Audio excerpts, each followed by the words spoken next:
तुम तो औरत की सुहाग की रक्षा करने वाली देवी है ना, फिर तुमने मेरा गला क्यों छीना?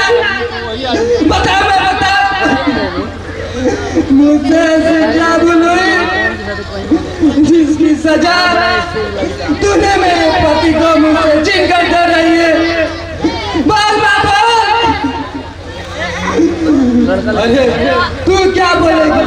तू तो एक पत्थर है, पत्थर। तुम्हारे अंदर ना दिल है ना कोई जज्बात, तू केवल पत्थर है, पत्थर। माँ आँख खोल कर देख, आज मैं तेरे द्वार पे अपने पति की मृत्यु का शोक मनाने आई।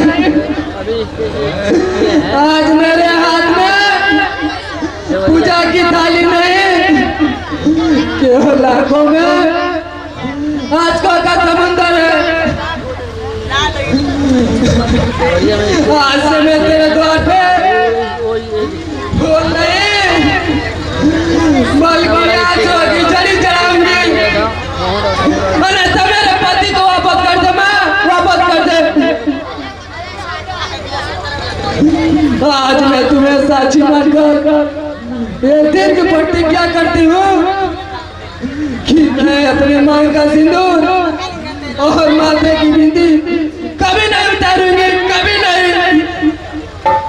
वाह रे सती सावित्री, अपने पति को खा के अपनी माथे की बिंदियां नहीं उतारेगी तो क्या अपने यार को दिखाओगी? नहीं बाजी, मैं सिंदूर नहीं धो सकती। मैंने सिंदूर धारण करने की कसम खाई है, प्रतिज्ञा की है माँ, मैं इसे नहीं धो सकती। प्रतिज्ञा की है, इसे नहीं धो सकती क्या? तो बेस्या बन के मर्दों को अपने घर में बुलाओगी? चल इसे धो डाल। नहीं बाजी, मैं इसे नहीं धोऊंगी। धोएगी कि नहीं? बाजी, मैं इसे नहीं धो सकती बाजी। ऐसे नहीं माँ, ये ऐसे नहीं मानेगी। ये लो डंडा, 2-4 डंडा देने पड़ेंगे, तब इसके होश ठिकाने आ जाएंगे।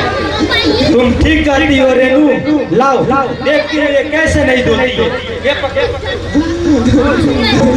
माँ बोलती है नहीं मैं नहीं दूंगी,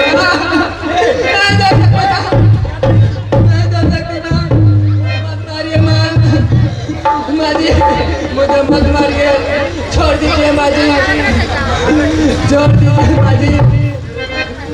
मेरे घर में किशन की अमानत पड़ रही है। क्या? मुझे छोड़ दीजिए माजी।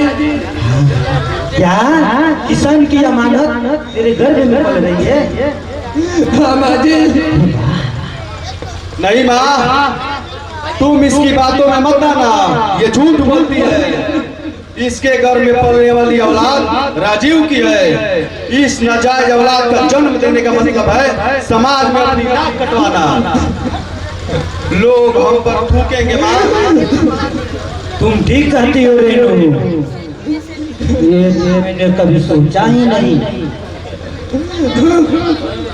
मुझ पर झूठा इल्जाम लगाते हुए आपको शर्म नहीं आती? अपने ही घर की इज्जत को सरियाम बाजार में लुटाना चाहती है? मैं आज माँ की सौगंध खाकर कहती हूँ कि मुझे राजीव जी से कोई गलत संबंध नहीं था, बल्कि एक देवर भाभी का पवित्र रिश्ता था। ये औलाद मेरे पति का, सिर्फ मेरे पति का। तुम मुझसे जुबान लड़ाती है? अपनी औकात में रहिए रेणु जी। तेरी ये मजाल कि तू मेरी बेटी की कलाई पकड़ेगी।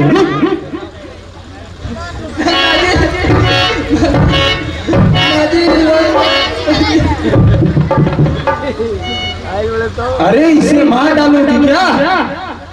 हाँ हाँ, मैं इसे मार डालूंगी। इसकी ये मजाल कि ये मेरी बेटी की कलाई पकड़े। तुम लोग क्यों इतना जुर्म करती हो इस अबला पे? एक तो ईश्वर ने वित्ती का पहाड़ ढा दिया और तुम लोग इस गरीब पे इतना जुर्म क्यों कर रही हो? शर्म आनी चाहिए तुम लोगों को। ये उपदेश तुम अपने पास ही रखो, बीच में टांग लगाने की कोशिश मत करना। मैं उपदेश नहीं दे रहा हूं कौशल्या, राधा हमारी अपनी है, कोई पराई नहीं। फिर तुम लोग उस पे क्यों इतना जुर्म उठाती हो? आखिर आप कहना क्या चाहते हैं पिताजी? अरे मैं जो कहना चाहता हूँ वो तुम्हारे दिमाग में आए तब तो। औरत की अत्याचार, उसकी उत्पीड़न देखकर मुझे नहीं देखा जाता है। बस बस अब अपनी भाषण बंद करिए, क्योंकि सारी नारी जाति का अपमान हो रहा है। नारी अपने अपने मान का कारण स्वयं होती है कौशल्या।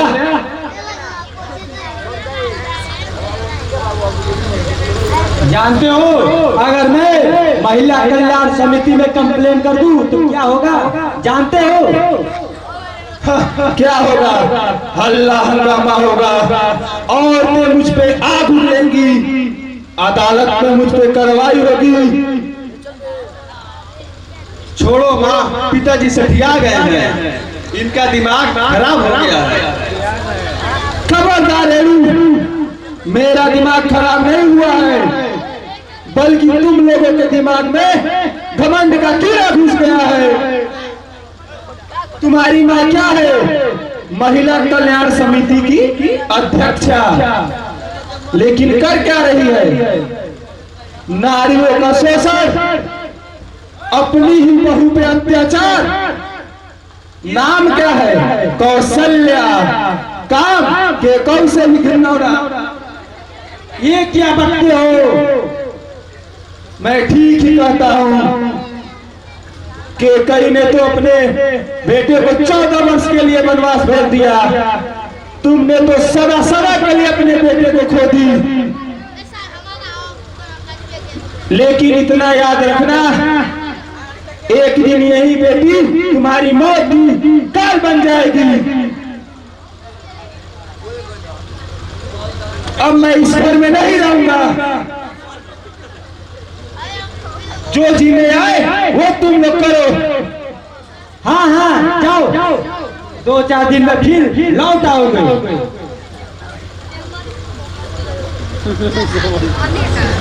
माँ, दहेज के जो बाकी 50,000 रुपए है वो राधा से कहकर क्यों नहीं मंगवा लेती? अरे हाँ, मैं तो भूल ही गई थी। मैं आज उसे भेज के उसके बाप से बोलूंगी कि जाके अपने बाप से 50,000 रुपये दहेज लेकर आ।